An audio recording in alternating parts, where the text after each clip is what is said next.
My dear students, welcome to ABG's class. ABG's classলৈ তোমালোকক স্বাগতম জনাইছো। আজি আমি হায়াৰ সেকেন্ডাৰী সেকেন্ড ইয়াৰৰ পাঠ্যপুথি ফ্লেমিংগোৰ দ্য লাষ্ট লেসন পাঠটো আলোচনাৰ বাবে লৈছো।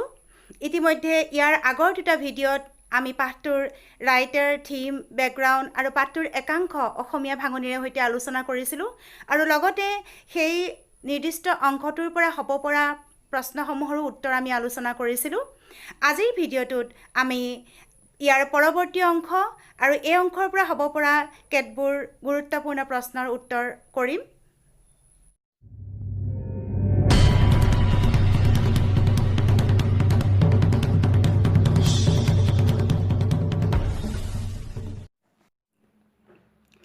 My last French lesson, মোৰ শেষ ফৰাচী পাঠ।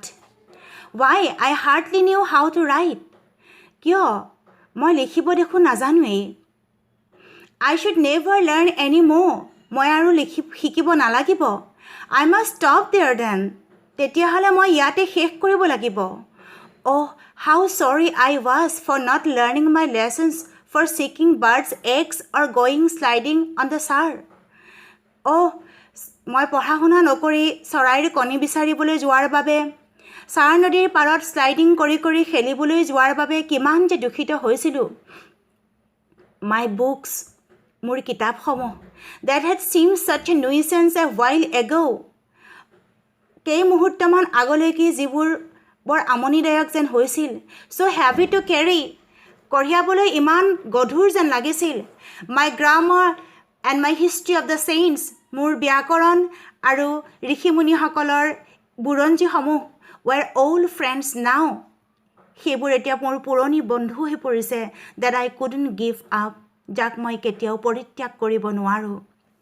And M. Hamel too, আৰু M. Hamelও, the idea that he was going away, তেওঁ যে গুচি যাব এই কথাটোৱে, that I should never see him again, তেওঁক মই আৰু কেতিয়াও দেখা নাপাম, made me forget all about his ruler, এই কথাবিলাকে তেওঁৰ চেকনিডালৰ কথা মোক পাহৰাই পেলাইছিল।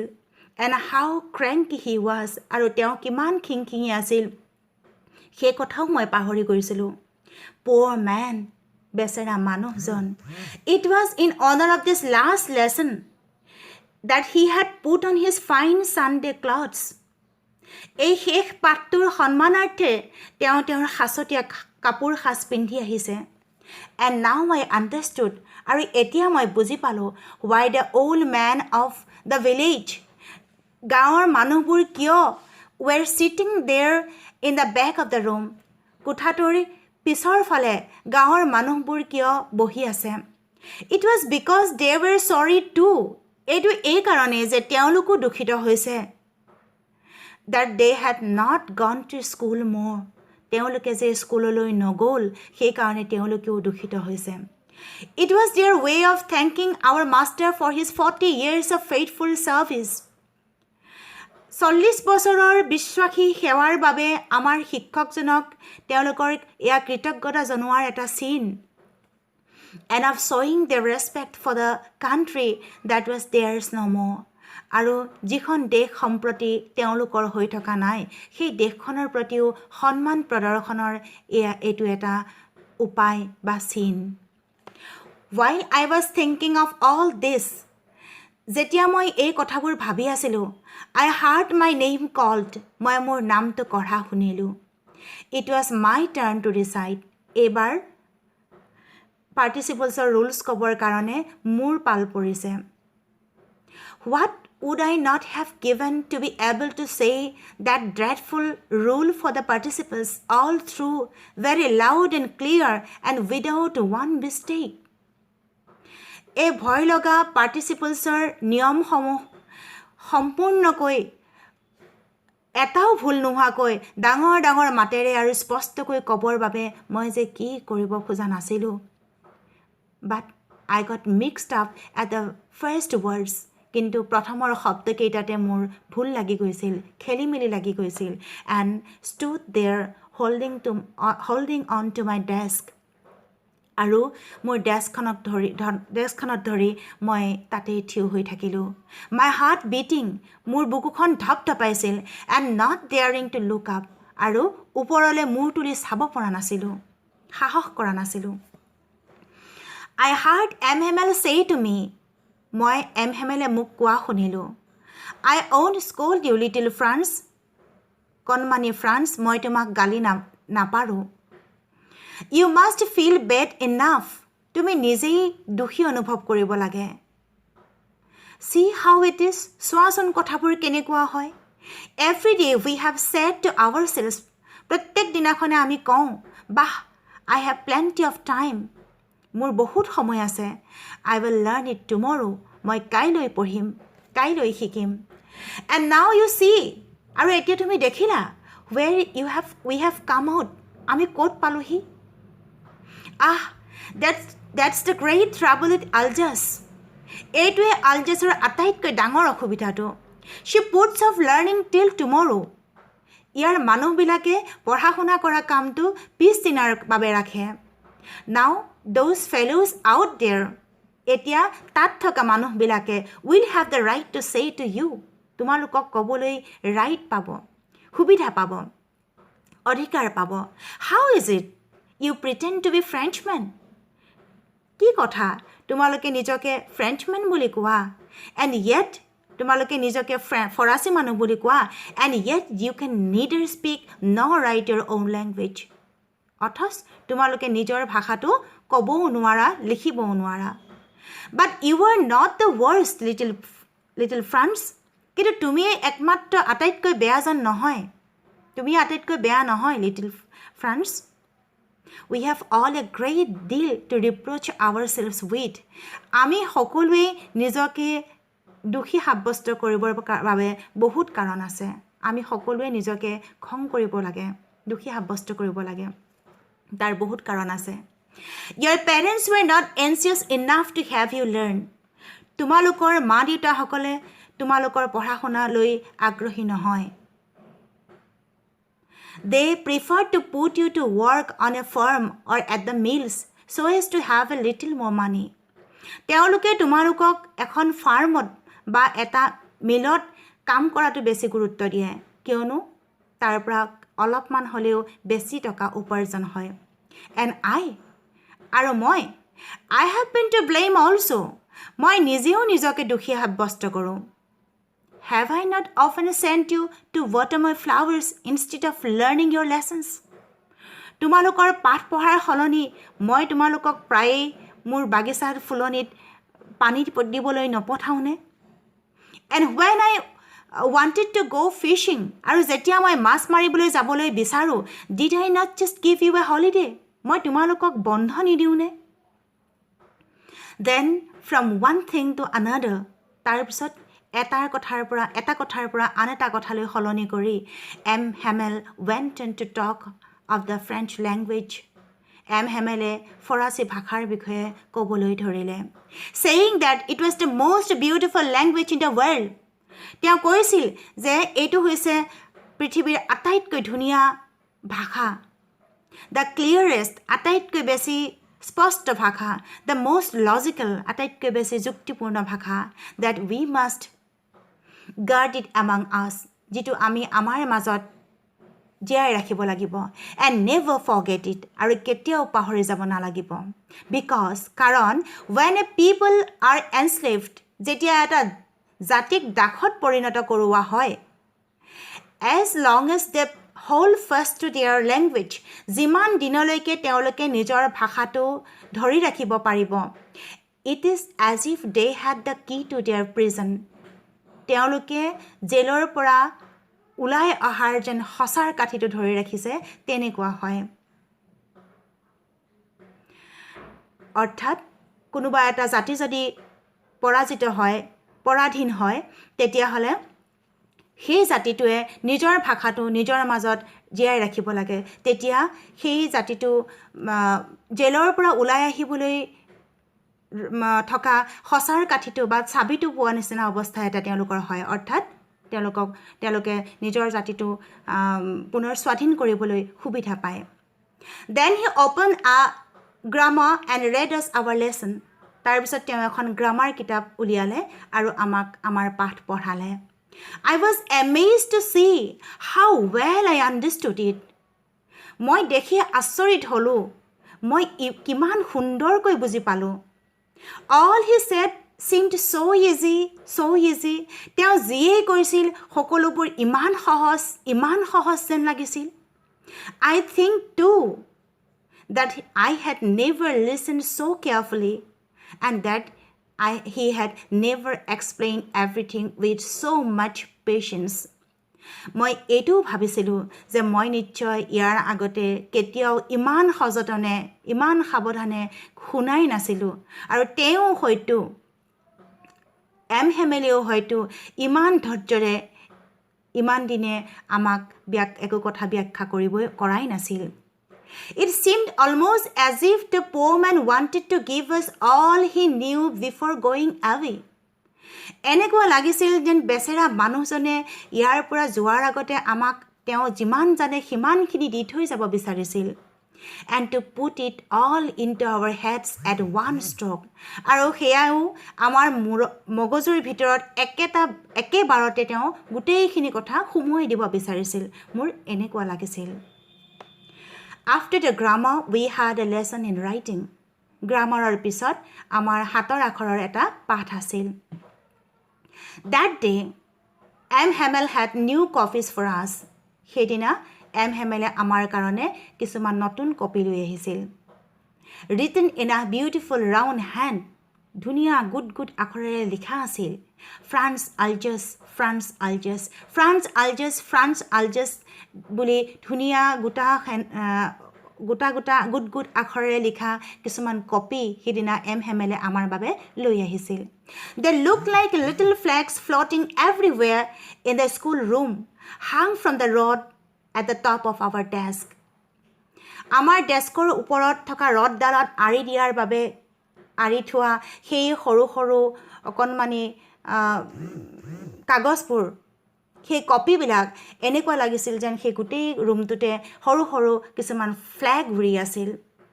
অৰ্থাৎ সেই কপিবিলাক যেতিয়া আমি আমাৰ ডেস্কৰ ৰডৰ ওপৰত আঁৰি দিছিলোঁ তেতিয়া এনেকুৱা লাগিছিল যে গোটেই ক্লাছৰুমটোতে কিছুমান সৰু ফ্লেগ উৰি আছিল. You ought to have seen how everyone set to work. তুমি দেখিব লাগিছিল মানুহ প্ৰত্যেকেই কেনেকৈ কামত ব্যস্ত হৈছিল.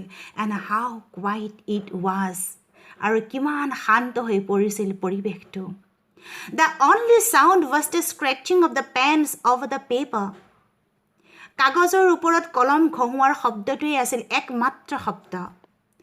Once some beetles flew in.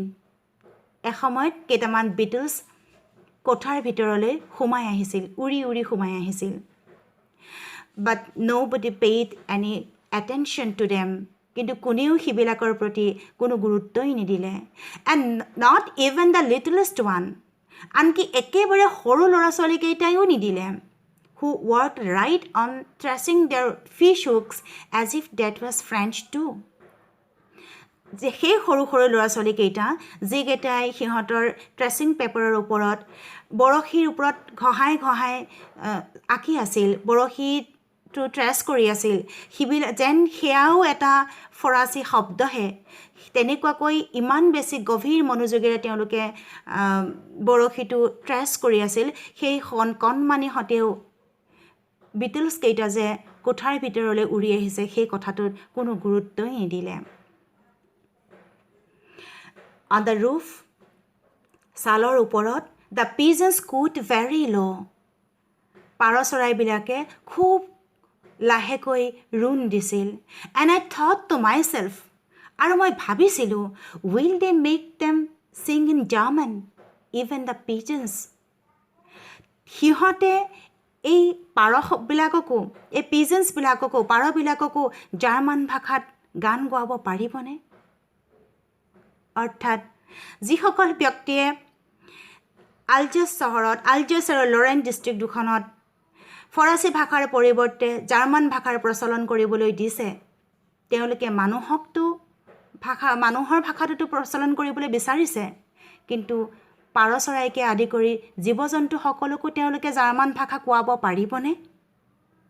Little ফ্ৰান্সে এই কথাটো ভাবিছিল. Whenever I looked up from my writing, I saw M. Hamel sitting motionless in his chair and gazing first at one thing, then at another, as if he wanted to fix in his mind just how everything looked in that little schoolroom. Whenever I looked up from my writing, যেতিয়াই মই লেখাৰ পৰা মূৰ তুলি চাইছিলোঁ, মই দেখিছিলোঁ M. Hamel sitting motionless in his chair.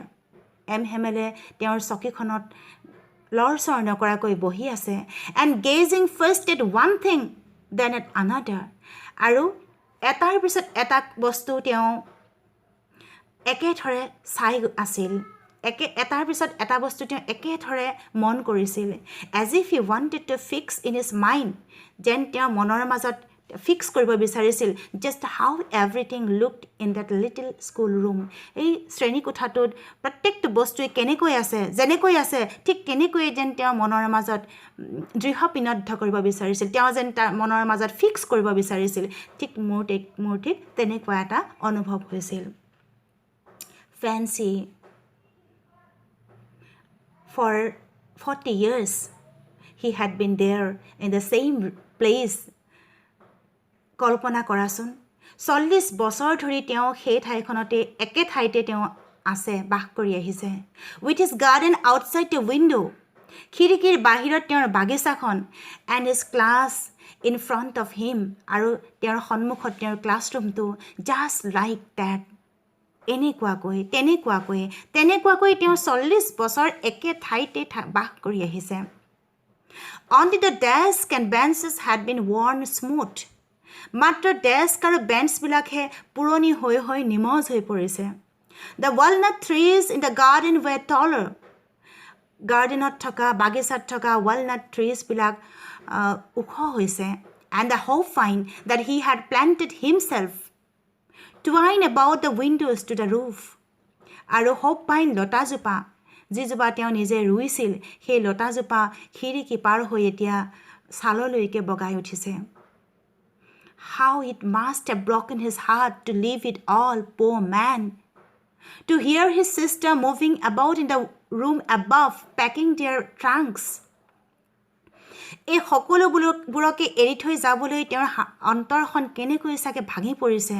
বেচেৰা মানুহজন ওপৰৰ কোঠাত তেওঁৰ ভগ্নীয়ে তেওঁলোকৰ বস্তুবোৰ সামৰি আছে, লৰচৰ কৰি সামৰি থকা শব্দটো তেওঁ শুনিছে. শুনি তেওঁ অন্তৰখন চাগৈ কেনেকৈ ভাঙি পৰিছে. For they must leave the country next day. কাৰণ তেওঁলোকে পিছদিনাখনে এই গাঁও এৰি গুচি যাব লাগিব. But he had the courage to hear every lesson to the very last. কিন্তু প্ৰত্যেকটো পাঠেই একেবাৰে শেষলৈকে শুনাৰ সাহস তেওঁৰ আছিল. After the writing, we had a lesson in history. হাতৰ আখৰৰ পাছত আমাৰ ইতিহাসৰ এটা পাঠ আছিল. And then the babies chanted their ba, be, bi, bo, bu. তাৰ পিছত শিশুসকলে তেওঁলোকৰ বা, বে, বি, বো, বু আদি কৰি বৰ্ণসমূহ আওৰাইছিল.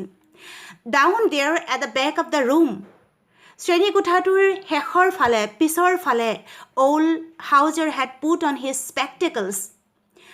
Old Hauserয়ে, বৃদ্ধ হাউজাৰে তেওঁৰ চশমাযোৰ পিন্ধিছিল. And holding his primer in both hands, আৰু দুইখন হাতেৰে তেওঁৰ বৰ্ণ পৰিচয়ৰ কিতাপখন ধৰিছিল. Spell the letters with them. সিহঁতৰ লগে লগে আখৰবিলাক, বৰ্ণবিলাক বানান কৰি গৈছিল. You could see that he too was crying.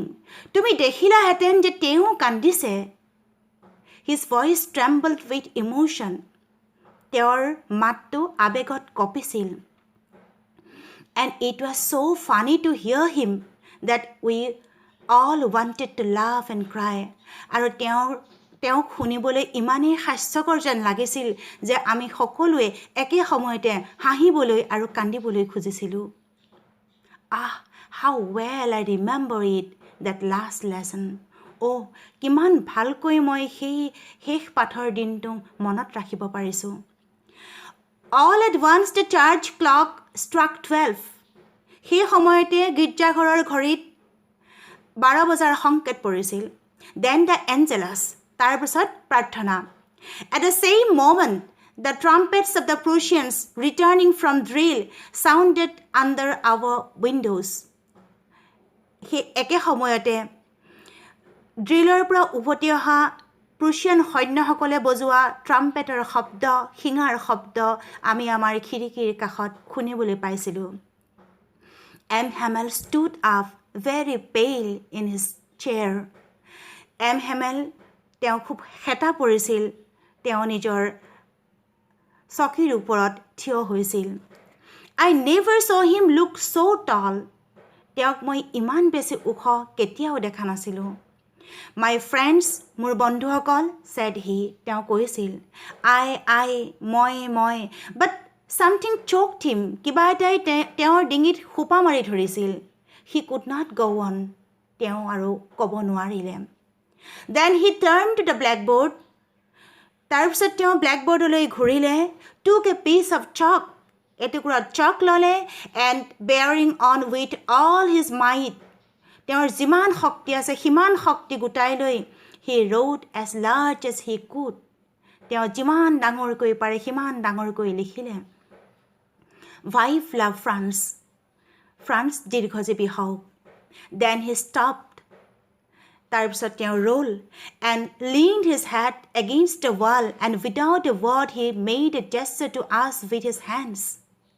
তাৰপিছত তেওঁ দেৱালৰ ফালে মূৰটো হাঁউলাই দিলে আৰু কোনো কথা নোকোৱাকৈ এটাও শব্দ উচ্চাৰণ নকৰাকৈ আমাক হাতেৰে ইংগিত দিলে, স্কুল ইজ ডিছমিছড, স্কুল ছুটি হ'ল, ইউ মে গো, তোমালোক যাব পাৰা। ছাত্ৰ ছাত্ৰীসকল, আমি ইমানতে আমাৰ দ্য লাষ্ট লেছন পাঠটো অসমীয়া ভাঙনিৰ সৈতে পঢ়ি শেষ কৰিছোঁ। এতিয়া আমাৰ আজিৰ এই পাঠটোত হ'ব পৰা কেইটামান বিশেষ প্ৰশ্নৰ উত্তৰ আমি আলোচনা কৰোঁ আহা। প্ৰথম প্ৰশ্ন, whom did M. Hamel blame for little France's inability to read and write? Little ফ্ৰান্সৰ পঢ়া শুনাৰ অসামৰ্থ্যতাৰ কাৰণে M. Hamel কাক দোষী সাব্যস্ত কৰিব বিচাৰে? আনসাৰ, উত্তৰ হৈছে, for little France's inability to read and write, M. Hamel did not blame France alone. Little ফ্ৰান্সৰ পঢ়া শুনাৰ অসামৰ্থ্যতাৰ বাবে M. Hamel কেৱল ফ্ৰান্সকে দোষী সাব্যস্ত কৰিব বিচৰা নাই। He said that his parents and M. Hamel himself were responsible too. তেওঁ কৈছিল যে ফ্ৰান্সৰ মাক দেউতাক আৰু M. Hamel নিজেও এই ক্ষেত্ৰত কিছু পৰিমাণে দায়ী। He said that people of Algiers always put off learning till the next day, for which they could neither speak nor write their own language well. তেওঁ কৈছিল যে আলজেছৰ মানুহবিলাকে পঢ়া শুনা কামটো সদায় পিছদিনাৰ বাবে ঠেলে, যিটো কাৰণে তেওঁলোকে নিজৰ ভাষাটো ভালকৈ ক'ব আৰু লিখিব নোৱাৰে। Secondly, দ্বিতীয়তে, the parents of Algiers were also not anxious enough to have their children learn. আলজেছৰ পেৰেণ্টছসকলেও নিজৰ ল'ৰা ছোৱালীৰ পঢ়া শুনাৰ ক্ষেত্ৰত বেছি আগ্ৰহ প্ৰকাশ নকৰে। They preferred to put their words to work on a farm or at the mill so as to have a little more money. তেওঁলোকে নিজৰ ল'ৰা ছোৱালীক এখন ফাৰ্মত বা কোনো এটা মিলত কাম কৰাটো বেছি গুৰুত্ব দিয়ে, কিয়নো তাৰ পৰা অলপ হ'লেও বেছি টকা উপাৰ্জন হয়। Thirdly, M. Hamel blamed himself too. M. Hamel নিজকো দোষী সাব্যস্ত কৰিছে। কাৰণ he often used to send his students to water his flowers. তেওঁ প্ৰায়ে নিজৰ ছাত্ৰ ছাত্ৰীসকলক ফুলনিত পানী দিবলৈ পঠিয়ায়, and sometimes when he wanted to go fishing, he used to give them a holiday. আৰু কেতিয়াবা যেতিয়া তেওঁ মাছ মাৰিবলৈ যাব বিচাৰে, তেতিয়া তেওঁ স্কুল ছুটি দিয়ে। এই তিনিটা কাৰণ হৈছে ফ্ৰান্সৰ অসামৰ্থ্যতাৰ কাৰণ, আৰু তেওঁ এই তিনিটা পৰ্যায়ত দোষী সাব্যস্ত কৰিছে। প্ৰথমে আলজেছৰ মানুহবিলাকক, দ্বিতীয়তে পেৰেণ্টছসকলক, আৰু তৃতীয়তে M. Hamel নিজে নিজকে দোষী সাব্যস্ত কৰিছে। Next question, what was M. Hamel's opinion on French language? ফৰাচী ভাষাৰ ওপৰত M. Hamelৰ মন্তব্য কি আছিল? M. Hamel said that French language was the most beautiful, the clearest, and the most logical language in the world. এম হেমেলে কৈছিল যে ফৰাচী ভাষাটো পৃথিৱীৰ আটাইতকৈ ধুনীয়া আটাইতকৈ স্পষ্ট আৰু আটাইতকৈ বেছি যুক্তিপূৰ্ণ ভাষা He also said that the people of France must guard it among them and never forget it. তেওঁ কৈছিল যে ফ্ৰান্সৰ মানুহবিলাকে এই ভাষাটো নিজৰ মাজত জীয়াই ৰাখিব লাগে আৰু কেতিয়াও পাহৰি যাব নালাগে বিকজ কাৰণ when a people were enslaved যেতিয়া এটা জাতি দাসত পৰিণত হয় as long as they hold fast to their language it was as if they had the key to their prison তেওঁলোকে যিমান দিনলৈকে নিজৰ ভাষাটো ধৰি ৰাখিব তেতিয়ালৈকে নিজে সেই দাসত্বৰ কাৰাগাৰৰ পৰা ওলাই অহা সঁচাৰ কাঠিটো ধৰি ৰখাৰ দৰে হয় The last question What is the meaning of Vive la France? Vive la France মানে কি Answer The meaning of Vive la France is Long live France Vive la France শব্দৰ অৰ্থ কথাকাৰৰ অৰ্থ হৈছে Long live France ছাত্ৰ-ছাত্ৰীসকল আমি The last lesson পাঠটো আজি সামৰিছো আমি এই পাঠটোত তিনিটা ভিডিঅ'ৰ জৰিয়তে আমি এই পাঠটোৰ ৰাইটাৰ থিম বেকগ্ৰাউণ্ডৰ বিষয়ে জানিলো আৰু লগতে গোটেই পাঠটো আমি অসমীয়া ভাঙনিৰ সৈতে পঢ়িলো আৰু ইয়াৰ পৰা হ'ব পৰা কেইটামান প্ৰশ্ন উত্তৰ আমি আলোচনা কৰিলো আৰু তোমালোকে চাবলৈ নাপাহৰিবা ABC's ক্লাছ চাই থাকিবা Thank you